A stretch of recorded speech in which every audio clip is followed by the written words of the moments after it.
चलिए बेटा, 4th, 5th and 6th question के बारे में डिस्कस करना है। सो 4th क्वेश्चन में क्या दिया है, ए बार एंड बी बार दिया है। Find a vector of magnitude 5 perpendicular to both A bar and B bar. आपको ऐसा वेक्टर ढूंढना है which is a perpendicular to vector A bar and B bar. मतलब ए बार एंड बी बार जिस plane में, उस प्लेन को perpendicular vector चाहिए, लेकिन उसके साथ में कंडीशन ये है कि उस वेक्टर का मैग्नीट्यूड 5 चाहिए।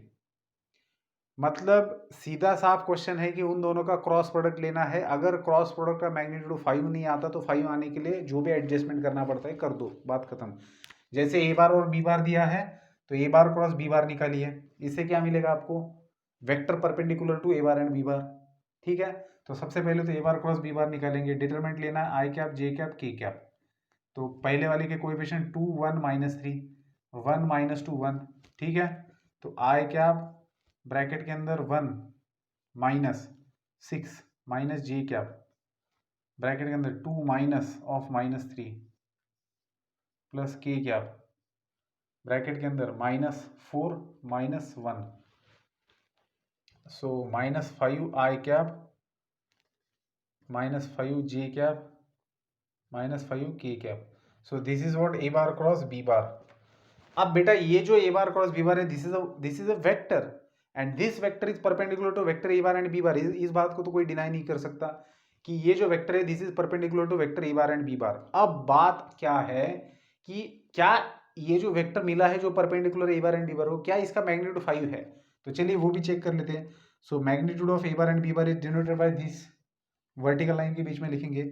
और कैसे लिखते हैं हम लोग मैग्नीट्यूड, 5 का -5 का स्क्वायर 25, इसका स्क्वायर 25, इसका स्क्वायर 25, दैट इज आएगा 75। मतलब इसको लिखेंगे 5√3। अब देखिए जो वेक्टर आपको मिला है which is a perpendicular to A bar and B bar, it's a magnitude 5√3 है। अब हमें क्या मैग्नीट्यूड चाहिए, हमें √3 चाहिए मैग्नीट्यूड। तो बहुत सिंपल सी बात करेंगे, क्या करेंगे हम लोग बिल्कुल मैग्नीट्यूड √3 से डिवाइड करेंगे इस वेक्टर को।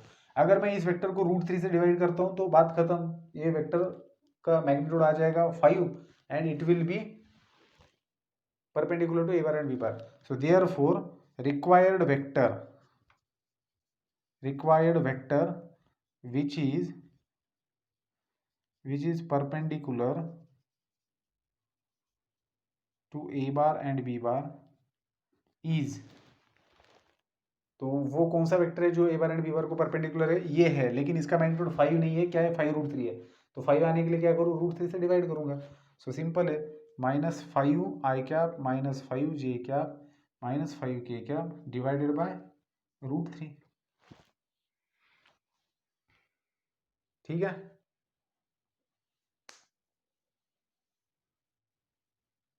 ओके। सो ये है इसका आंसर। ठीक है, चलिए। सो ये था क्वेश्चन नंबर 4 का आंसर। आगे बढ़ेंगे क्वेश्चन नंबर 5 की तरफ। क्वेश्चन नंबर 5 के अंदर क्या दिया है,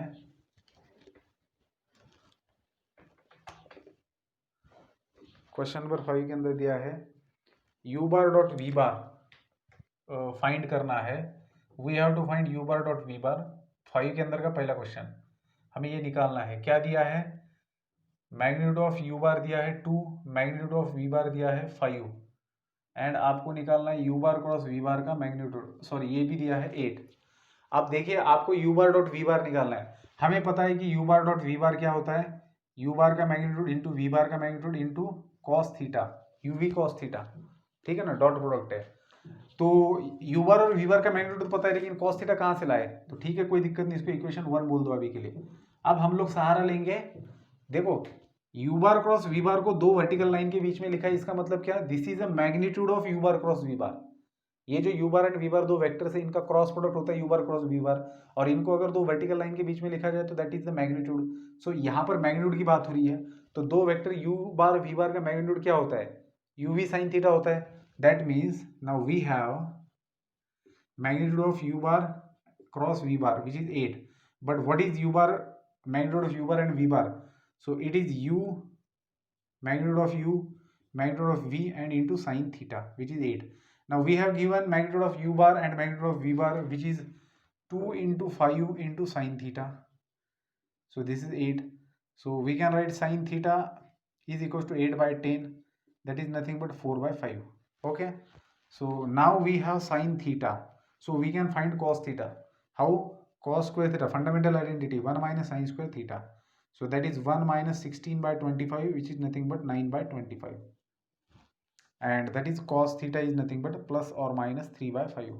So this is what cos theta. Now we have got cos theta, so we will substitute the value of cos theta in equation 1, and we have already values of magnitude of u bar and v bar, so we will substitute all these values in equation 1, then we will get u bar dot v bar. So you can easily find now the value of u bar dot v bar. Just substitute value of this and cos theta. Okay, substitute value of cos theta with both the signs, so that you will get u bar dot v bar with both the signs. Okay, so simply 2 into 5 into plus or minus 3 by 5, so 5 will get cancelled, so plus or minus 6 will be the answer. Okay, in the similar way you will solve this example. The approach is very similar to the previous example. Here we have to find magnitude of u bar cross v bar. That means what we have to find? What is magnitude of u bar cross v bar? We know that it is a uv sin theta. We have to find magnitude of u bar cross v bar, which is nothing but u bar into v bar into sin theta. Okay, now what is given? We have given u bar dot v bar. So what we can find from u bar dot v bar? Now u bar dot v bar is nothing but u bar into v bar into sin theta. Okay, so magnitude of u bar is 10, magnitude of v bar is 2 into sin theta, and u bar dot v bar is 12. So 2 6 then 2 3 2 5, so you will get 3 by 5 sin theta. So just find cos theta from this relation and substitute that. Sorry, okay, oh sorry, this is a cos theta, so you will get cos theta. Find sin theta from this relation and substitute this into the equation. We have also u bar and v bar, magnitude of u bar and v bar, so you can find easily. Okay, now question number 6. Question number 6 के अंदर हमें कुछ prove करना है, देखते हैं क्या करना है। सो क्वेश्चन नंबर 6 में है 2 times a bar minus b bar into 2 times a bar plus b bar. Okay, this is our LHS, और हमें RHS में क्या लाना है वो भी देख लेते हैं। 8 times a bar cross b बार लाना है, तो चलिए इसको थोड़ा सा सिंपल बनाते हैं। 2 इंटू 2 बनेगा 4, ब्रैकेट के अंदर होगा इनका multiplication, that is a bar minus b bar cross a bar plus b bar. Okay, so 4 times bracket के अंदर a बार से पूरे ब्रैकेट को क्रॉस, इस वेक्टर का इस वेक्टर के साथ में क्रॉस प्रोडक्ट है और कुछ नहीं है, फिर माइनस b बार का क्रॉस प्रोडक्ट है a बार प्लस b बार के साथ में। सो 4 times a bar cross a bar in one bracket plus a bar cross b bar minus b bar cross a bar minus b bar cross b bar. Okay, now बेटा a bar cross a bar and b bar cross b bar value तो आएगा 0 vector. कैसे? Same vector, उनके बीच का angle 0 रहेगा, तो cross product 0 vector आ जाएगा। अब आपके पास बचा क्या है? 4 टाइम्स ब्रैकेट के अंदर बचा है a bar cross b bar minus, अब ये b बार क्रॉस a बार को आप लिख सकते हो minus of a bar cross b बार। आपको तो पता है कि अगर आप सीक्वेंस चेंज कर देते हो, मतलब कॉम्पिटेटिवनेस यहाँ पर होल्ड नहीं होता, b बार क्रॉस a बार का अगर आप उल्टा लिखते हो तो नेगेटिव साइन देना पड़ता है, साइन चेंज करना पड़ता है। तो आप माइनस का डायरेक्टली पॉजिटिव भी लिख सकते हो, लेकिन इस माइनस को मैंने बाहर रखा है क्योंकि मैं आपको बताना चाहता हूँ कि जब आप इसका ऑर्डर चेंज कर देते हो, पहले b बार क्रॉस a बार था, आप a बार क्रॉस b बार लिखा, तो आपको साइन चेंज करना पड़ेगा, तो ये माइनस माइनस प्लस बन जाएगा। आप डायरेक्टली भी प्लस लिख सकते थे, तो माइनस माइनस जैसे प्लस बन जाता है तो आपके पास क्या है? a बार क्रॉस b बार एक वेक्टर है, उसके अंदर सेम वेक्टर ऐड हो रहा है, इसका मतलब आपके पास क्या मिल रहा है? 2 times a bar cross b bar, so this is 8 times a bar cross b बार। देखो, अगर बोर्ड के अंदर ये पूछते हैं तो आपको रीजन प्रॉपर लिखना है। जैसे यहाँ पर ये कहाँ गया, तो सिंस करके यहाँ पर ब्रैकेट के अंदर लिखना है कि भैया इसका क्रॉस प्रोडक्ट 0 वेक्टर आता है। ठीक है, तो यहाँ पर हमारा क्वेश्चन नंबर 6 भी खत्म होता है। मिलते हैं नेक्स्ट वीडियो में with new examples, next examples. Good bye.